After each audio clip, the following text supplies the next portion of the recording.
আসসালামু আলাইকুম প্রিয় খামারি ভাই ও বন্ধুরা, আপনারা যে যেখান থেকে আমার এই ভিডিওটি দেখতে পারতেছেন, আমি সবাইকে জানাই আন্তরিক শুভেচ্ছা এবং অভিনন্দন।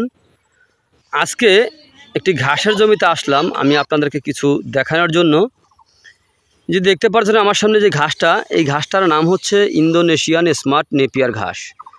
পাতাযুক্ত নরম রসালো স্বাদযুক্ত ঘাস, ইন্দোনেশিয়ান স্মার্ট নেপিয়ার ঘাস। ইন্দোনেশিয়ান স্মার্ট নেপিয়ার ঘাস গরু, ছাগল, ভেড়া, মহিষ সকল গবাদি পশু এই ঘাসটি খেয়ে থাকে।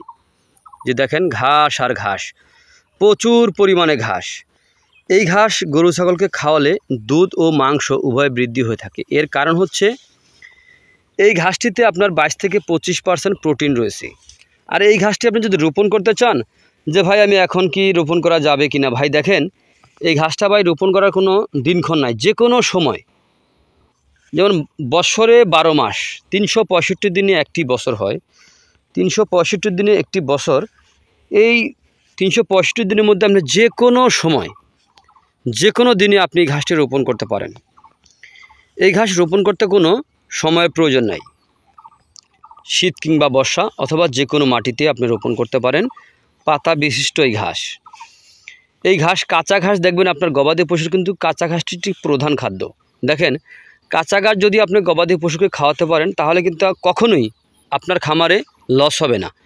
কারণ ঘাসে খরচ কম, দানাদারে কিন্তু খরচ অনেক বেশি। এই ঘাসটা আপনি একবার রোপণ করবেন, দেখেন আপনি এক প্রান্ত থেকে কাটবেন, অন্য প্রান্ত পর্যন্ত পৌঁছানোর আগে দেখবেন এই ঘাসটা কিন্তু আবার হয়ে গেছে। তো এরকম যদি আপনি ঘাস থাকে, তাহলে কিন্তু আপনার খামারে কিন্তু খরচ কম হবে, লাভের দিকটা বেশি হবে।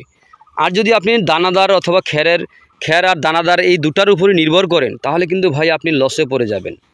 গরু পালন করেন অথবা ছাগল পালন করেন, যেটাই করেন না কেন, তাহলে কিন্তু আপনি লাভবান হতে পারবেন না। কারণ ঘাস হচ্ছে গবাদি পশুর প্রধান খাদ্য। আগে ঘাস চাষ করতে হবে, ঘাসের যোগান নিশ্চিত করতে হবে, তারপরে খামার করতে হবে। এটাই হচ্ছে আমাদের সেই ঘাসের কাটিংয়ের জমি। যে ওই পাশেটা হচ্ছে এখনও ছোট, কাটার পরে হয়ে আছে। আর এগুলো দেখেন কীরকমভাবে প্রত্যেকটা ঝোপায় কি পরিমাণে কাটার পরে দেখেন কি পরিমাণে চারা বের হচ্ছে প্রত্যেকটা ঝোপায়। এখানে কিন্তু এক একটি ঝোপা দেখেন প্রচুর পরিমাণে ঘাস কিন্তু হয়ে আছে। এখানে যেই কাটিংগুলো কাটার পর দেখতে পাচ্ছেন যে অঙ্কুরগুলো বের হচ্ছে, এগুলো থেকে কিন্তু বের হতেই থাকে, শুধু বের হতেই থাকে, এগুলো কিন্তু থামে না। এই ঘাসের এই দিকটাই কিন্তু অনেক ভালো, যে আপনি চোখে না দেখলে বিশ্বাস করতে পারেন না যে এত ঘাস কিভাবে হয়।